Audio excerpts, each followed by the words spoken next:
des lauriers de la Fondation de France, c'est aussi la soirée de ces fondations sous égide.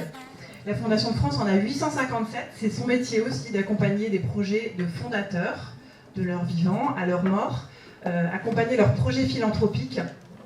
Et c'est aussi l'occasion, cette soirée de remise des lauriers, pour eux, pour nos fondations sous égide, de remettre des prix coup de cœur, de valoriser eux aussi, de mettre en lumière des initiatives qu'ils ont trouvées extraordinaires.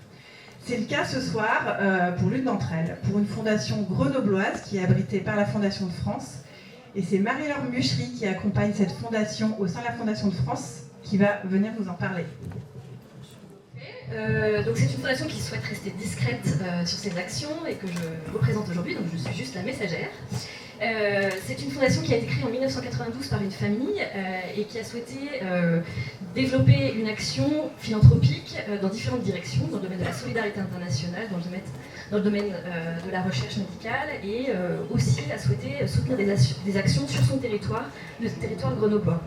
C'est un moment particulier ce soir à deux niveaux. La première raison, c'est parce que cette fondation, après près de 27 ans d'activité, va bientôt fermer. C'est une fin d'histoire, mais qui était programmée. Donc il y a beaucoup d'émotions liées à cette belle histoire qui se termine. Donc de l'émotion, un peu de tristesse, un peu de nostalgie aussi par rapport à tout ce chemin parcouru.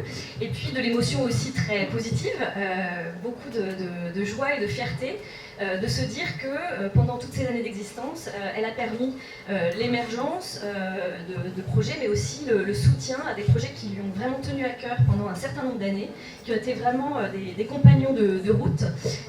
Et donc c'est l'objet de la remise des prix de coup de cœur ce soir. Cette fondation a voulu, par ce moment particulier, eh bien, montrer l'attachement qu'elle a eu à ces projets et aussi, en général, on parle de projets, mais là, c'est surtout remettre ces associations, ces prix aux associations pour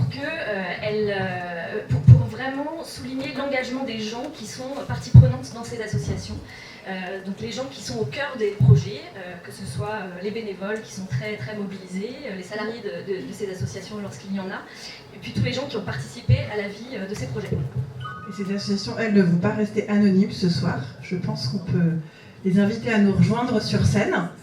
Est-ce que tu veux annoncer les lauréats coup de cœur? Donc, il s'agit de l'association Hors du Temps à Saint-Marcelin et de l'association Solexine qui nous accueille ce soir. Et vous pouvez nous rejoindre sur scène.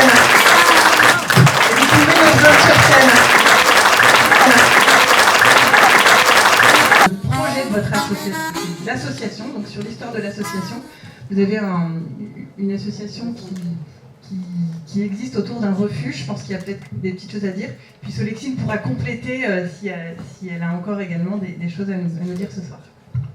Merci. Bon, alors oui, refuge, déjà, il faut barrer. Hein. Tous ceux qui ont ça sur papier, vous barrez parce que je suis désolé, c'est complètement faux. C'est pour les chiens, les refuges, c'est pas pour les gens.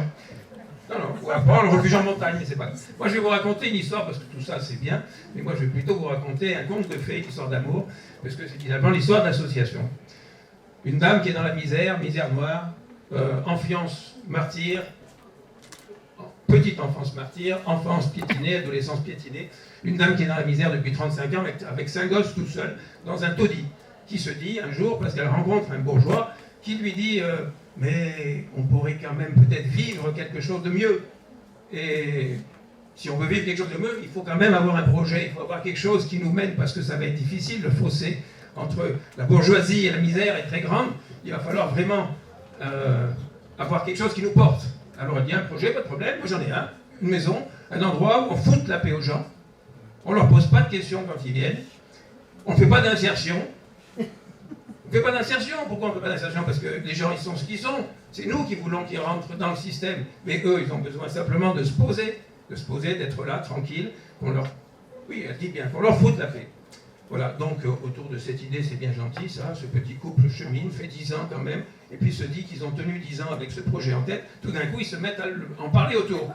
Et là, des gens qui ont vu qu'il y avait un train qui était passé, qui s'appelait Hors du Temps, ici, c'est que...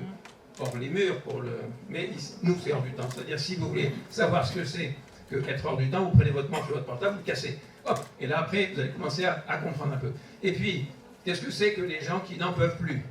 Ah, ça, alors, plein de gens vous posent des questions, mais si, ça pas, mais si vous ne savez pas, vous posez plus de questions, vous sortez, c'est pas la peine de vouloir suivre l'histoire. Parce que ceux qui en peuvent plus, ils savent, eux, ce que c'est qu'ils n'ont plus en pouvoir. Et à ce moment-là, ils peuvent se dire, tiens, il y a un endroit, ça vaut peut-être le coup d'y aller. Alors à ces gens-là, on leur demande quoi? Ben, on ne demande rien. On leur demande simplement de pouvoir vivre ensemble. On leur dit, vous vivez avec des gens, voilà, c'est ce monsieur, cette dame, qui sont là pour être hôtesses, hôtes. Ils vivent avec vous, tout le temps. Mais aussi dimanche, ah oui, de toute façon ici c'est tous les jours dimanche, il n'y a pas de problème, donc, mais aussi les vacances, oui aussi tous les vacances. Ça peut durer comme ça, 10, 12, 15, 17 mois, où les gens vivent toujours ensemble, ils sont pas partis en week-end, ils ne sont pas partis parce qu'il faut, vous comprenez, il y a la mamie ici et ça et là. Ces gens-là, ils viennent, ils se posent, ils restent une semaine, 8 jours, 15 jours, ils partent quand ils veulent. On ne leur demande rien, juste de participer un peu, parce que c'est pas que les deux qui vont passer de palais faire à manger, ils travaillent un peu, elles travaillent un peu là-bas. Travaille un peu. Voilà, donc, quand on travaille, on est des travailleurs sociaux? Non, surtout pas. Pas de travailleurs sociaux dans cet endroit. Pas de travailleurs du médical. Pourquoi? Parce que les gens qui n'en peuvent plus, justement, ils n'en peuvent plus aussi, des travailleurs sociaux qui leur disent il faut faire ça, il faut faire ci, il faut faire ça, et vos enfants, oh là là, mais il faudrait, oh mais alors, vous n'avez pas de travail, allez voir Pôle emploi, vous n'avez pas de cible à la capitale. Que cette association, elle est venue comme tout le reste, tout est tombé. On ne dit pas du ciel, mais tout est tombé comme ça par la Providence, c'est arrivé, et hors du temps, c'est réalisé. La fondation, elle est montée dans le train aussi. On ne savait pas qui elle était, qui elle venait, mais... Elle est là, en tout cas ce soir. On peut remettre aussi, je pense, le prix coup de cœur à l'association Solexine, qui peut-être peut compléter la présentation qui a été faite tout à l'heure. Bravo.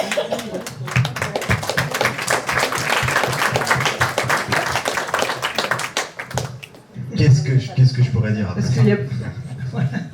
Sinon que, à l'image de la disposition des individus que vous avez sur scène, il y a des gens qui ont des petits badges là, avec Solexine et Hors du Temps.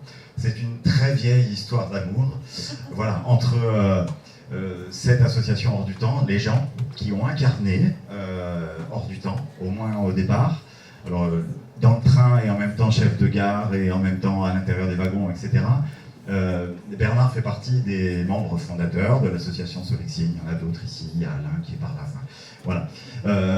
Ma collègue Léa, qui a travaillé ici dans l'association et qui a été la première licenciée, je me souviens de une des phrases qui nous avait accroché dans sa lettre de motivation. Elle expliquait qu'elle voulait venir à Solexine pour regarder à la fois les creux et les bosses dans le parcours de vie des gens.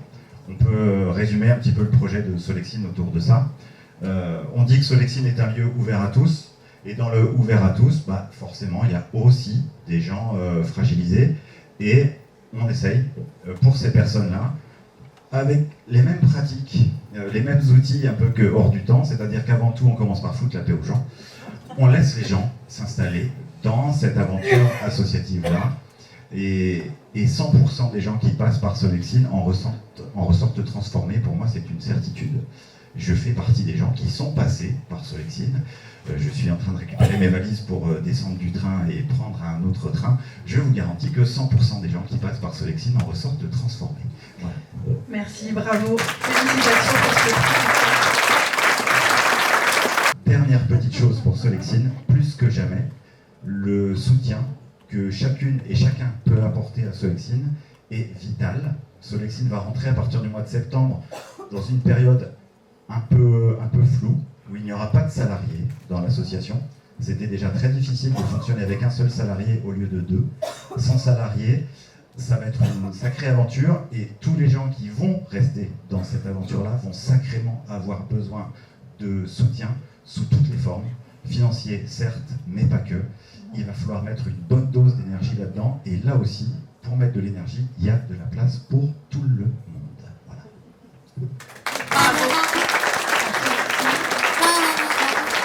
Et bon groupe d'applaudissements.